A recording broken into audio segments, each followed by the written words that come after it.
We were approaching the city. We'd started this flight the day before. 22 hours is a long journey by plane, and I was more than ready to get outside and walk. While we were still a few hundred feet from landing, a strange odor began to permeate the plane, and I turned to our group leader and asked, "What is that smell?" He replied, "That is India. Get used to it."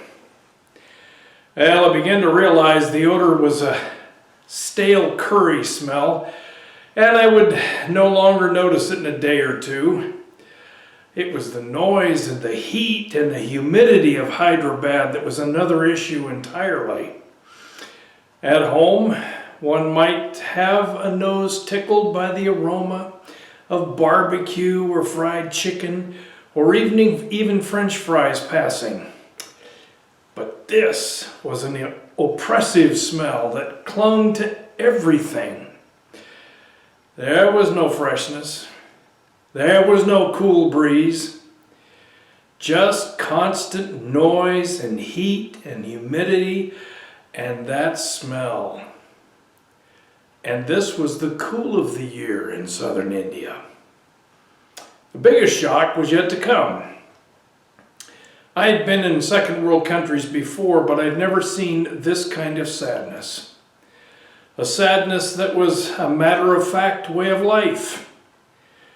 It took a while for me to understand the impact of Hinduism on the culture. Hinduism believes in a caste system.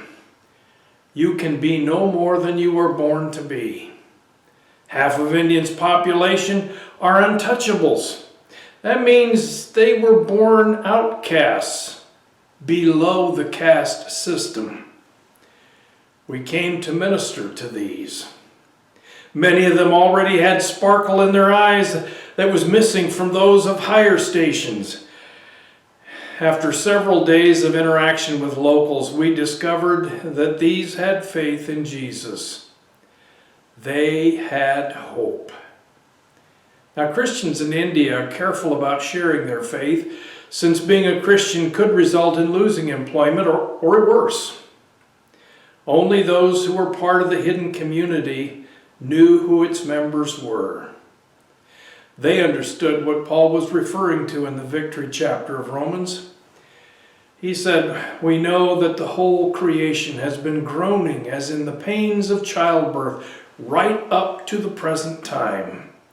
Not only so, but we ourselves who have the first fruits of the Spirit groan inwardly as we wait eagerly for our adoption to sonship, the redemption of our bodies.